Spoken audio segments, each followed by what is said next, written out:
We're here at the Omega Den, and I just finished installing the ductless unit. That's the ductless unit right there. It's super quiet.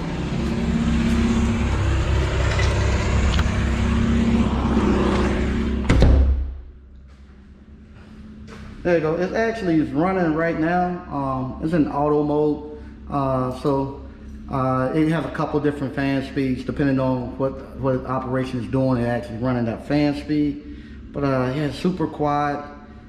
This one only runs off 120 volts, and it's a heat pump. It does heating and cooling, so it's gonna work well. They actually had in here, we had an actual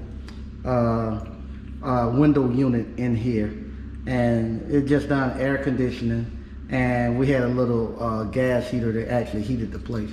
So what I've done, I installed a ductless unit, working fine. I just took the outlet from right here, and actually there was an outlet, and just put a junction box and ran a disconnect on the other side to actually disconnect to the actual condensing unit.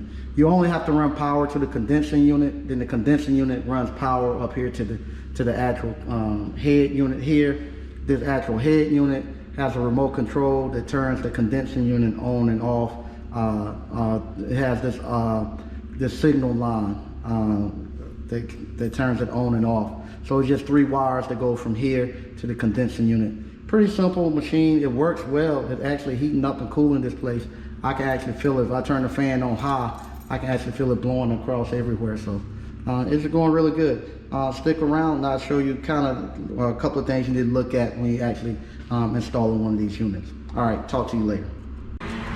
We're in the process of renovating it, and the brethren wanted to put actual ductless unit in here so we have central heating and air.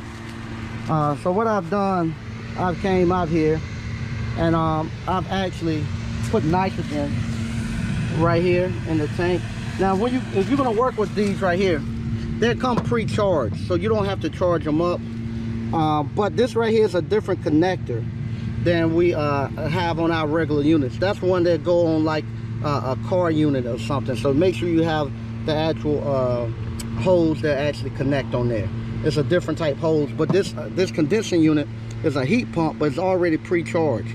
So what they have these types of connectors right here on the actual unit. They have them here.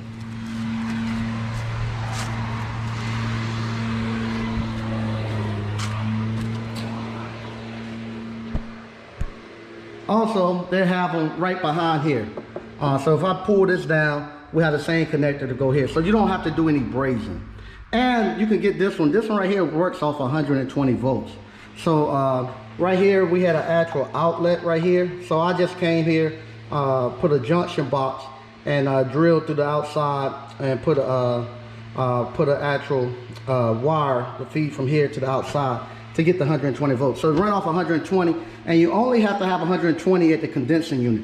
You don't have to have power here. So that makes it good too. So what I've done, I actually filled it up with nitrogen. And my gauge just went out. Let's see what we got here. I had it at like 119. It's still at 119. So it's still holding. I put some soap bubbles on it to make sure I didn't have any leaks. So now I know that I don't have any leaks. And like I say, this right here, it works off 120 volts, and it actually is a it actually heat and cool. It uses R410A, so it's already ready to go. So what I'm going to do now, I'm going to actually take the nitrogen tank off, and I'm going to actually put my actual vacuum pump in, and I just need to pull a vacuum through these lines right here. So it'll pull a vacuum through the actual what we call our actual line set. And like I said, the line set comes with the actual connectors, so you don't have to cut them. That's why I kind of coiled it up right there. This right here is the actual wire that's coming up through and come out there. This is the first one I ever done. That's the actual drain right there. So it shouldn't hit that disconnect box. But this is the actual first one I've done, and we're gonna see how it actually works. All right, so I'm gonna pull a vacuum, then we're gonna turn it on. All right, what I'm doing now, you can see I've got a vacuum. I can't put my micro gauge right here because actually there's a different connector over there, but I got it below 500, so I'm gonna actually turn my gauge off. Now that my gauge is off, I'm gonna turn the vacuum pump off,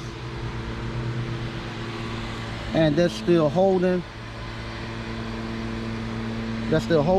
So now I'm totally clear up here.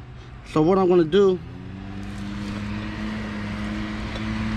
is actually, I'm gonna remove this nut right here, and I'm gonna actually release the refrigerant that comes from here on out. Okay, what I've done, I removed the nut from right here, and if we look inside right there, it's an actual screw. I'm gonna take this Allen wrench, stick it in there, and what I'm gonna do, I'm gonna back it off. And if I look right here, I'm still holding my it's still holding in the negative, so I'm good there. So that let me know there's no leaks coming in. And when I back that off, it's gonna bring that screw from here back up here, and it'll close it off there, and it'll let the refrigerant come from out of the system through these lines, and it'll be totally charged. So I'm gonna do that now.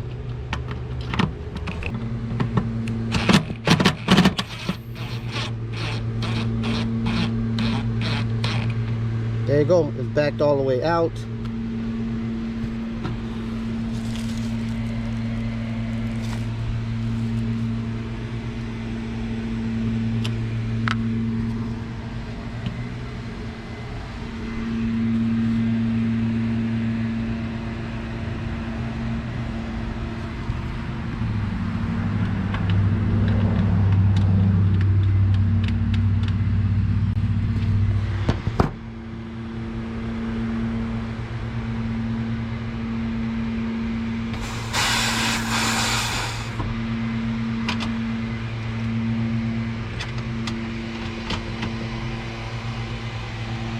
Okay.